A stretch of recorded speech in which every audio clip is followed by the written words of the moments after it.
And joining us now with perspective on the Gosnell trial is Tony Perkins, President and CEO of the Family Research Council. Tony, thank you for your time today. I got to ask you, what's your impression of this trial as it plays out? I got to tell you, I've been in Philadelphia as well, tag teaming with Molly, and a lot of folks on the street there in Philadelphia don't even know who Kermit Gosnell is, much less the average American.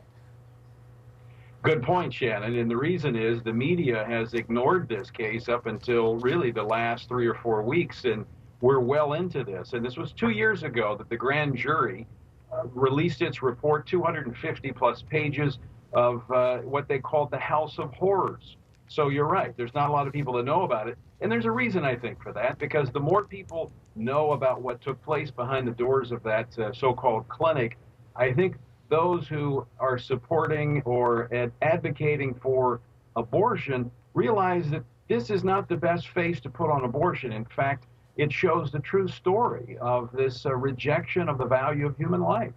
I thought it was interesting on Capitol Hill. There's been some back and forth on this. Senator Mike Lee, Republican over on the Senate side, had introduced a resolution saying it's time for us, Congress, to investigate and review the public policy decisions that allowed the alleged conditions in the Gosnell clinic to come to fruition. There were Democrats who said, no, we don't like that one. We're going to introduce our own resolution. And it says, let's investigate all substandard, abusive, illegal health care.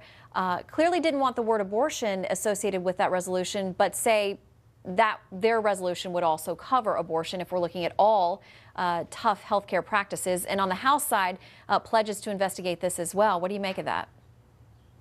Well, you know, I'm for good healthcare. I mean, I think we need good standards across the board. But the reality is, Shannon, that it is abortion clinics that have intentionally, if you will, slipped through the cracks. In fact, Gosnell's clinic was not inspected since 1993. And here's the problem. I actually back when I was in office in 1999, we had a very similar situation in my home state of Louisiana. And I authored and passed an abortion clinic regulation act because abortion clinics didn't even have the same standards as a clinic where veterinarians operate. So they clearly have been kind of carved out and not given the basic healthcare standards to ensure that women are okay, because in this case, or at least given a chance of basic medical conditions and survival, in this case, it's not just the babies that have died in this clinic. A woman died as well, and that's one of the charges because there was not even the basic relationships with the hospitals, not even the basic connections with emergency medical facilities. So this is an issue of women's health. I am glad to see that Congressman Upton and Goodlatte and the Judiciary Committee and the Energy and Commerce Committee have reached out to state officials and saying, hey, are you enforcing current law? Are you regulating these clinics? And there's a reason, because under Obamacare, federal dollars are going into these clinics now.